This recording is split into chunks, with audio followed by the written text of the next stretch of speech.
Hello friends, this is Dr. Krupa Savda and our today's topic of discussion is brain death. बहुत सारे लोगों का ये एक फीडबैक आ रहा था कि सर आप ब्रेन डेथ पे वीडियो बनाइए. So today we will be going to discuss with brain death which comes under the main handle of death and its medico-legal aspects.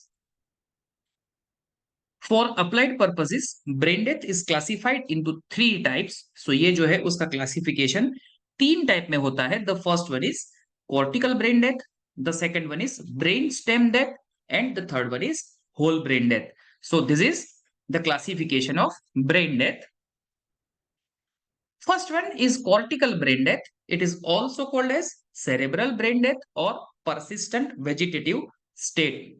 सो इसको सेरेब्रल ब्रेन डेथ बोलते हैं या तो फिर परसिस्टेंट वेजिटेटिव स्टेट बोलते हैं.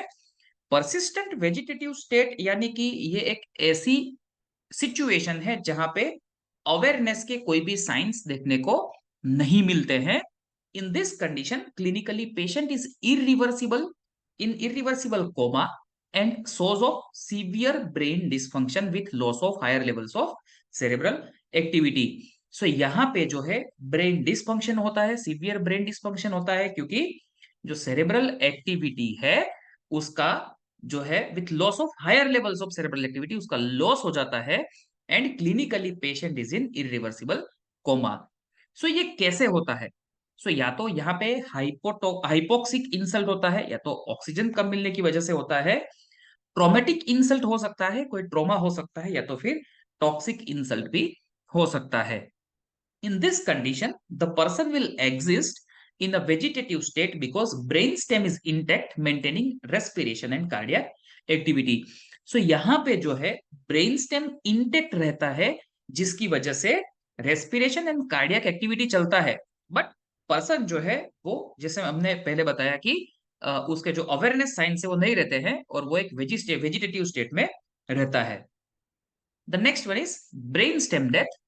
Practically, brainstem death is considered the death of a person because the vital centers that control respiration, cardiac activity, and ascending reticular pathways that awakens are lost irreversibly and permanently.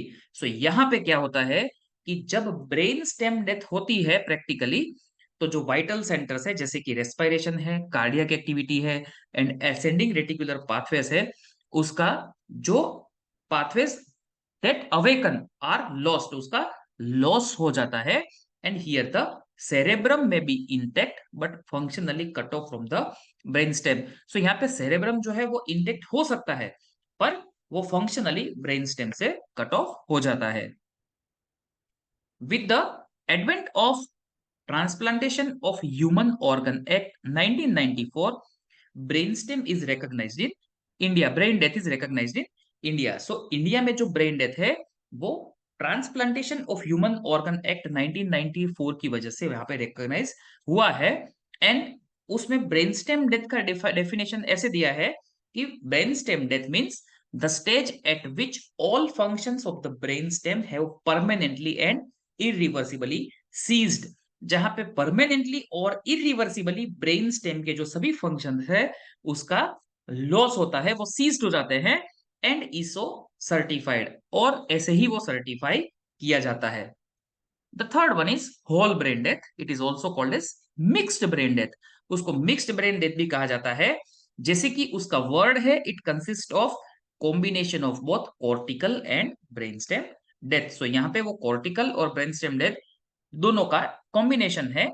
Brain death occurs in steps and the cells die because of anoxia. Anoxia की वजह से जो sales है वो मर जाते हैं, वो सेल्स में डाई बिकॉज ऑफ एनोक्सिया. और वो जो ब्रेन डेथ है वो स्टेप्स में होता है. The first part of the brain to die is the cerebral cortex followed by the mid brain and brain stem. So पहले जो है सेरेब्रल कॉर्टेक्स जो है वो डिसफंक्शन होता है, बाद में mid brain and then last one is brain stem. Thank you for watching this video. You can subscribe this channel, click bell icon and share this video amongst your friends. Thank you.